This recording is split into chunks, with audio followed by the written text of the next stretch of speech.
limited good. By limited good, I have in my mind something I came across in articles in anthropology on the mentality of many peasant societies in India or China or elsewhere. And this was a very simple idea. In these, say, an Indian village, there is a limited amount of land and water and other resources, and the villagers within it think of themselves as in competition with everyone else. Good, that is, these resources and anything else, is limited, and therefore if one person improves their condition, everyone else loses or other people lose. One metaphor for this is a saying, an Indian saying, of frogs in a well. There are a whole lot of frogs at the bottom of the well, and if one of them tries to get out of the well and starts climbing up the sides, instead of helping them and then being pulled up by that frog, all the other frogs drag it back down to the same level. They'd all rather be miserable frogs at the bottom than seeing one or two of their friends getting up and out of the well. That's a form of limited good. Another form of this in India is, as you may have noticed, many women's dresses and so on have tiny little mirrors all over them. And that's because of the theory of limited good, because it's believed that other people will be very envious of you all the time, and they will have the evil eye, and the little mirrors will reflect this off, so you are not damaged by the evil eye. And the evil eye applies particularly if you have any kind of good. So if you have a baby or a child, no one ever praises the baby, because that would lead to the fear of envy from others.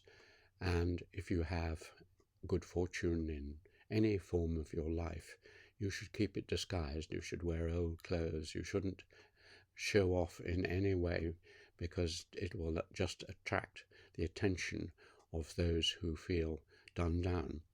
And that concept of limited good, which I came across as a central peasant mentality, I can now see is gone up to the level of the world.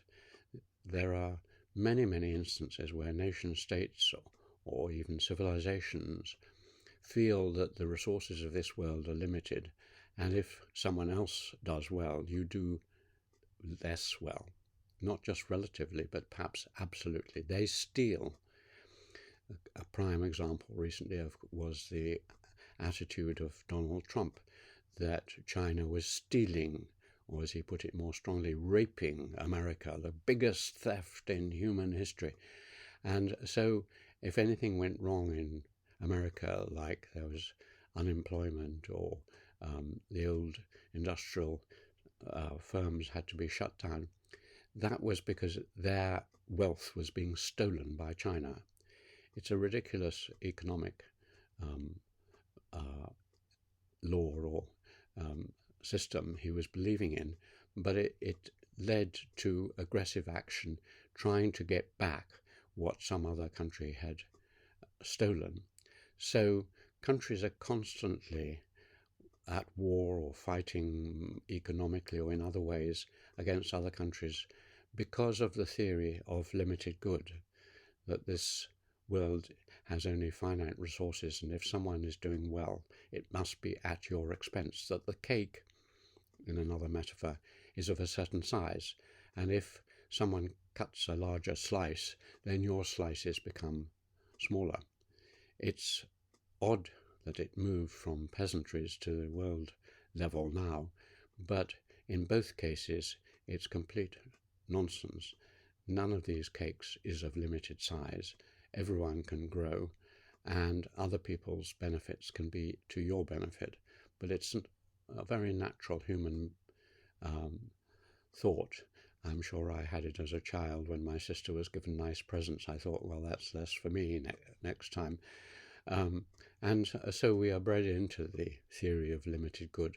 But if we recognize what it is, we can take action against a very false and negative and sterile approach to life.